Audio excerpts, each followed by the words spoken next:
జీవితం నీపై ఏ సవాలు విసిరినా దానిని మీరు ఎలా ఉపయోగించుకుంటారనేదే మాత్రమే మీ చేతుల్లోనే ఉంది.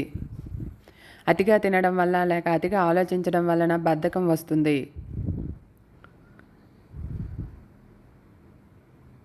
స్వర్గం అంటే మరేంటో కాదు, ఎప్పుడూ సంతోషంగా ఉండేవారి మనసే.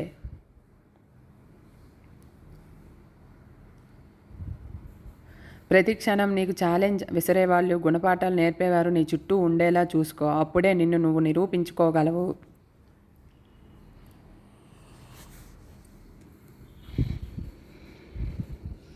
రాజీ పడలేని మనసుకు రోజుకు ఒక పరీక్ష పెడుతుంది. కాలం సరిపెట్టుకోవడం వచ్చినా సహనానికి సరిచెప్పుకోవడం కాస్త కష్టమే. పొడి పొడి పలకరింపుల్లో పొత్తులు ఉండవు, అవసరాలు తప్ప. కొన్ని గాయాలు నొప్పిని కలిగిస్తాయి, కొన్ని గాయాలు కనువిప్పుని కలిగిస్తాయి.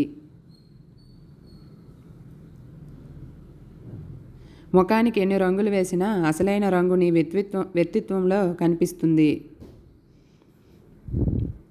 అస్తిత్వం లేని స్వాగతం, అరువు తెచ్చుకున్న ఆలోచనలు, మసకబారిన మనసత్వాలు, జీవం లేని దేహాలు ఇవి నేటి కాలపు జీవితాలు.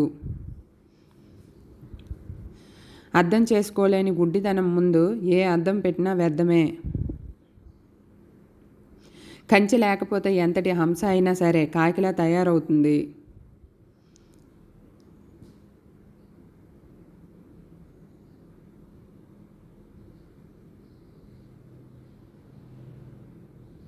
జ్ఞాపకాలన్నింటినీ గుర్తుంచుకోలేము, ఎందుకంటే కొన్ని బలపరుస్తాయి, మరికొన్ని బలహీనపరుస్తాయి.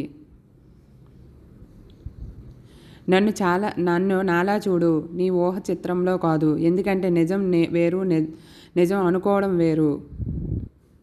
ప్రశాంతతను దూరం చేసే ప్రతి పరిచయం ఒక అనుభవమే, గొప్ప గుణపాఠమే.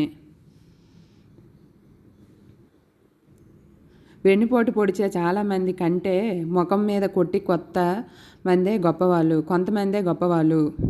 కష్టాలు నిన్ను నాశనం చేయడానికి రాలేదు, నీ శక్తి సామర్థ్యాన్ని వెలికితీసి నిన్ను నీవు నిరూపించుకోవడానికి వచ్చాయి. కష్టాలకు కూడా తెలియాలి నిన్ను సాధించడం కష్టమని. ఒకటి గుర్తుపెట్టుకో, జీవితంలో కష్టపడకుండా ఏదీ రాదు, అలా వచ్చింది ఎప్పటికీ ఉండదు. ఏ సత్యమైతే నిన్ను సృష్టించిందో ఆ శక్తి నీవు చేయవలసిన పనులన్నింటినీ చేసేలా చూస్తుంది. నువ్వు నిశ్శబ్దంగా నీ పని నువ్వు చేసుకుంటూ వెళ్తే ఎదుటివారికి ఎప్పుడు దాడి చేయాలో అర్థం కాదు. రాతలు రాసిన అంత సులభం కాదు తలరాతలు రాయడం, రాసి ఉన్నది మార్చడం. అవమానాలు అనుభవాలుగా మారినప్పుడే అద్భుతాలు జరుగుతాయి.